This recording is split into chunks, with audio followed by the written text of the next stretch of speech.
ప్రపంచమంతా యుద్ధ మేఘాలు కమ్ముకున్న వేళ ఒకవైపు పాకిస్తాన్, మరోవైపు చైనా సరిహద్దుల్లో కవ్విస్తోన్న వేళ ఒక గుడ్ న్యూస్ భారతీయులందరికీ. భారత ఎయిర్ ఫోర్స్ 114 రఫేల్ యుద్ధ విమానాల కొనుగోలుకు అంగీకరించింది అనేది మనకున్న సమాచారం. ఫ్రాన్స్తో 2 లక్షల కోట్ల రూపాయల డీల్ కుదిరింది. దీనిపై డీటెయిల్డ్గా వివరిస్తారా? ఇది పాకిస్తాన్కి, అమెరికాకి, చైనాకి కూడా షాక్గా పరిగణించాలా?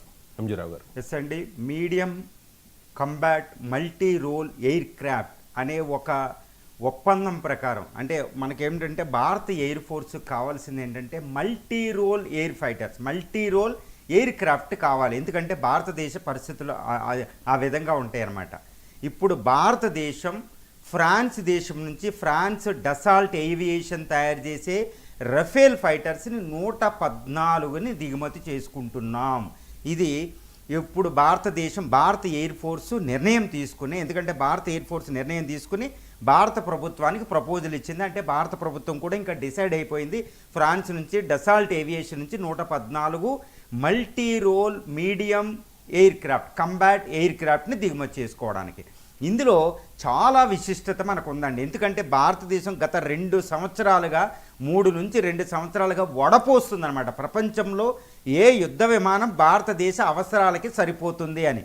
ఇప్పుడు ఫైనల్గా అమెరికా F-18 హార్నెట్ అనే దాన్ని పక్కన పెట్టాం, యూరోప్ నుంచి యూరో ఫైటర్ అనేది పక్కన పెట్టాం, రష్యా నుంచి సుకోయ్ 35 అనే దాన్ని పక్కన పెట్టాం. సుకోయ్ 30లు మన ఇండియాలో ఉంటాయి, సుకోయ్ 27 ఆల్రెడీ ఉంటాయి. సుకోయ్ 35ని మనం పక్కన పెట్టాం, 4.5 జనరేషన్. ఇలా అన్ని దేశాల యుద్ధ విమానాలని కాదని ఫైనల్గా రఫేల్ ఫైటర్స్ని ఇండియన్ ఎయిర్ ఫోర్స్ సెలెక్ట్ చేసుకుంది తన అవసరాలకి. దీన్ని భారత ప్రభుత్వం అంగీకరించింది. ఎందుకు సుకోయ్ 35ని F-18 హార్నెట్ని పక్కన పెట్టింది అనేది మనం ఇక్కడ గుర్తుపెట్టుకోవాలి. ఎందుకంటే Rafale fighters already Indian air ఫోర్స్లో ఉన్నాయి. ఆల్రెడీ 40 రఫేల్ ఫైటర్స్ని భారత ప్రభుత్వం గత 6 సంవత్సరాల క్రితం దిగుమతి చేసుకుని మొన్న ఆపరేషన్ సింధూర్లో వాడడం జరిగింది. వీటి అవసరాలు, వీటి ఎలా పనిచేస్తాయని భారత ఎయిర్ ఫోర్స్కి అవగాహన ఉంది. అదొకటి కారణం. 2, ఈ కొన్ని యుద్ధ విమానాలు సుకోయ్ 35లతో పోలిస్తే ఈ రఫేల్ ఫైటర్స్ కాస్త కాస్ట్ ఎక్కువే, కానీ దీనికి అడిషనల్ అడ్వాంటేజ్ ఉన్నాయండి. ఎందుకంటే రఫేల్ ఫైటర్ అనేది 1.8 మ్యాక్స్ స్పీడ్తో వెళుతుంది, తర్వాత సబ్ క్రూయిజ్ స్పీడ్ తోటి వెళుతుంది, తర్వాత మల్టీ రోల్ ఉంటుంది. ఒకటి bombing, ground attack, air to air అనేది ఒక డాగ్ ఫైట్ ఉంటుంది, అంటే అది ఉంటుంది, అటాకింగ్ ఉంటుంది, డిఫెన్స్ ఉంటుంది. అందువల్ల భారత అవసరాలకి అది సరిపోతుంది అనమాట. ఎందుకంటే భారతదేశం ఇప్పుడు 2 ఫ్రంట్ వార్ని మనం ఫేస్ చేస్తున్నాం. ఒకటి పాకిస్తాన్, చైనా కంబైన్డ్ వార్ రాబోతుంది. రీసెంట్గా ఇండియన్ CDS ఏది combined chief of defence staff మనకు ఒక చెప్పారు, India is facing not only 2 front war, this is the 2.5 war face చేస్తుంది, ఇంక్లూడ్ ఈ టెర్రరిజం కూడా కలుపుకుంటే 2.5 వార్ ఫేర్ ఉందంట. సో భారత అవసరాలకి ఇది సరిపోతుంది అని తెలుస్తుంది. రెండోది ఏంటంటే ఈ రఫేల్ ఫైటర్స్ మనం ఎందుకు దిగుమతి చేసుకుంటున్నామంటే ఇండియన్ ఓరియంటేషన్ ఇక్కడ ఉందన్నమాట. ఇండియన్ ఓరియంటేషన్ అంటే రఫేల్ ఫైటర్స్తో ఈ ప్యాకేజ్లోనే కొన్ని క్షిపణులు మనకు వస్తున్నాయి. అవేంటి, దీనికి బిగించి ఉంటాయి అన్నమాట. అందులో ఒకటి ప్రధానమైన మిసైల్ ఏంటంటే మెటియోర్ అనే ఎయిర్ టు ఎయిర్ అనేది బియాండ్ విజువల్ రేంజ్ అనే ఒక ఎయిర్ టు ఎయిర్ మిసైల్ ఉంటుంది. ఇది దానితోనే ఫిట్ అయ్యి వస్తుంది అనమాట. ఫ్రాన్సే మనకి ఇచ్చేస్తుంది. కాబట్టి ఇది 300 కిలోమీటర్ల వరకే పనిచేస్తుంది. అందుకే రఫేల్ ఫైటర్సు ఈ JF-10 అనే ఫైటర్ పాకిస్తాన్కి చైనా ఇచ్చిన ఫైటర్ని ఆపరేషన్ సింధూర్లో కూల్చేసింది ఈ మెటియోరే.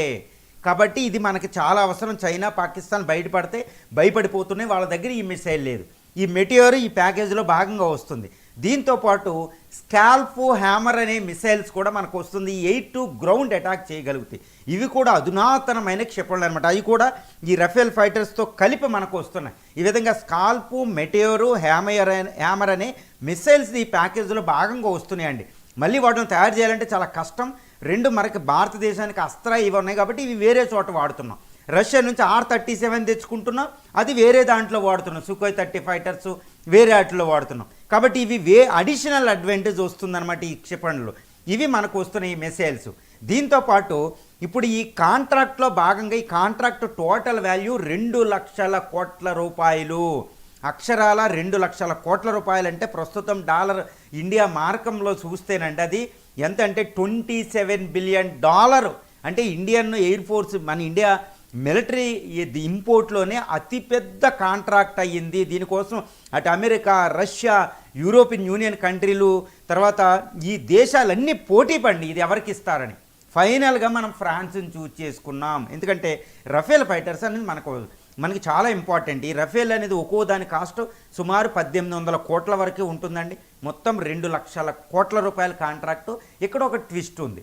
ఈ ట్విస్ట్ ఏంటంటే ఇండియా ఇప్పుడు ఆత్మనిర్భర్ భారత్ అంటే స్వదేశీ పరిజ్ఞానాన్ని అభివృద్ధి చేసుకుంటుంది ఏవియేషన్లో, ఎస్పెషల్లీ ఎయిర్ ఫోర్స్లో. ఇప్పటికే తేజస్ మార్క్ 1, తేజస్ మార్క్ 2లు చాలా వందలాది యుద్ధ విమానాలు మనం తీసుకుంటాం. దానికంటే అధునాతనమైనదే రఫేల్, గుర్తుపెట్టుకోవాలి.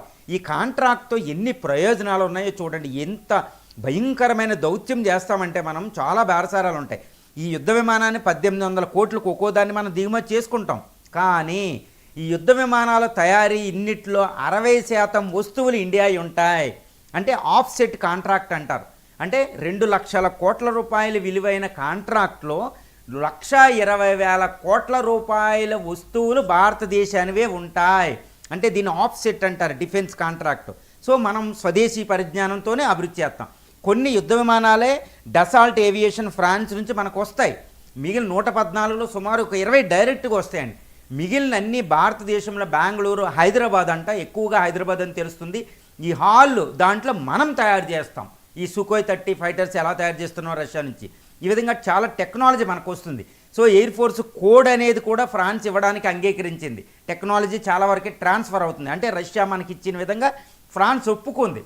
ఇదంతా ఒక ఎత్తు అయితే, 2 మనం తయారు చేయబోయే AMCA fighter 5th generation fighter కూడా తయారు చేసుకుంటున్నాం మనం. దానికి కావాల్సిన ఇంజిన్ కాంట్రాక్ట్ని ఫ్రాన్స్ అంగీకరించింది. సాఫ్రాన్ అని ఇంజిన్, అది కూడా ఇస్తేనే మేము ఇది దిగుమతి చేసుకుంటున్నామని చెప్తుంది. తర్వాత ఫ్రాన్స్ దౌత్యపరంగా భారతదేశానికి తిరుగులేని సపోర్ట్ చేస్తా. అన్నిటిలో ప్రతి విషయంలో గుడ్డిగా సపోర్ట్ చేయాలి. ఎందుకంటే కాంట్రాక్ట్ మనం కొనుక్కుంటున్నామంటే దౌత్యపరమైన సపోర్ట్ కూడా మనకు అవసరమే. అది ఫ్రాన్స్ ఇస్తుంది. ఇండియన్ ఓషన్లో ఈ విధంగా ఇస్తుంది. తర్వాత సబ్మెరైన్ వేరే టెక్నాలజీలు కూడా మనకి ఇస్తుంది అనమాట. అంటే 2 లక్షల కోట్ల రూపాయలు, $27 బిలియన్ కాంట్రాక్ట్ కుదురుతుందంటే చాలా ప్రయోజనాలు ఫ్రాన్స్ నుంచి మనం తెచ్చుకుంటున్నామండి. అంత ఈజీ కాదు. సో ఇన్ని విధాలు చూసి తర్వాత రఫేల్ ఫైటర్స్ ఎంత బాగా వర్క్ అవుతున్నాయి అన్ని వాతావరణ పరిస్థితుల్లో.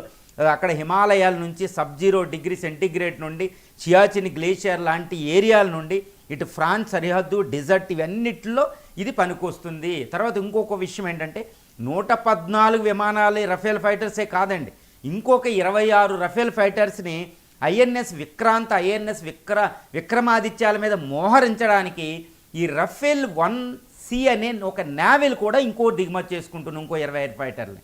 సో ఎంత అద్భుతమైన ఒక కాంట్రాక్ట్ని ఫ్రాన్స్తో చాలా అద్భుతంగా మనం కుదుర్చుకుని ఇటు ఆత్మనిర్భర్ భారత్ అనేది చెడిపోకుండానే ఈ 4.5 జనరేషన్ ఫైటర్స్ని తెచ్చుకుంటున్నాం. ఇది ఎంత అత్యవసరమైన పరిస్థితిలో తెచ్చుకుంటున్నాం అంటే ఆపరేషన్ సింధూరు, చైనా, పాకిస్తాన్లో ఒకరికొకరు షేర్ చేసుకుని అక్కడ చాలా విపరీతంగా ఇస్తున్నాయి. తర్వాత రీసెంట్గా MiG-21 అనేది రిటైర్డ్ అయినాయి భారత ఎయిర్ ఫోర్స్ నుంచి, చాలా విపరీతమైంది. ఇది రిటైర్డ్ అయిన తర్వాత భారత వాయుసేన స్ట్రెంగ్త్ 42 స్క్వాడ్రన్లు ఉండాలి. ఒక స్క్వాడ్రన్ అంటే ఫైటర్స్ అండి, ఒక స్క్వాడ్రన్లో 42 ఉండాలి. ఒక్కో స్క్వాడ్రన్ అంటే 20 యూనిట్లు, 15 నుంచి 20 యుద్ధ విమానాలు ఉంటాయి. కానీ 42 యుద్ధ విమానాల బదులు మనకి ఈరోజు ఉన్నది కేవలం 29 స్క్వాడ్రన్లే ఉంది. అంటే 13 స్క్వాడ్రన్లు తక్కువ ఉంది. ఇదే క్షణంలో ఇటు పాకిస్తాన్, ఇటు చైనాతో 2 ఫ్రంట్ వారు వస్తే ఇండియా నిలబడడం చాలా కష్టం. అందుకే చాలా అత్యవసర పరిస్థితులు ఇండియన్ ఎయిర్ ఫోర్స్ రిక్వెస్ట్ చేస్తే ఇండియా గవర్నమెంట్ యాక్సెప్ట్ చేసి 2 లక్షల కోట్ల రూపాయలు కేటాయిస్తున్నామంటే ఊహించుకోండి ఎంత ఉంటుందో. కాబట్టి ఈ 29 స్క్వాడ్రన్ 42 స్క్వాడ్రన్లకు పెంచాలి. అందుకనే ఇప్పుడు 5-6 స్క్వాడ్రన్ వెంటనే దిగుమతి చేసుకుంటున్నాం. ఇంకా మిగిలిన Indian Tejas mark 1, Tejas mark 2లతో మనం పూర్తి చేసుకుంటున్నాం. ఇది చాలా ఇంపార్టెంట్. తర్వాత 5th జనరేషన్ ఫైటర్స్ని ఇప్పుడు రష్యా నుంచి కన్సిడర్ చేస్తున్న ఒక 40 Su-57 ఫైటర్స్ని. సో ఇండియా ఆమ్కా తయారవుతుంది. చాలా అద్భుతంగా అన్ని అవసరాలకు తగ్గట్టు ఇండియన్ డిఫెన్స్ అవసరాలకి తగ్గట్టు మోడీ ప్రభుత్వం అద్భుతమైన నిర్ణయం తీసుకుందని ఈ విధంగా మనం చెప్పవచ్చండి. ఇక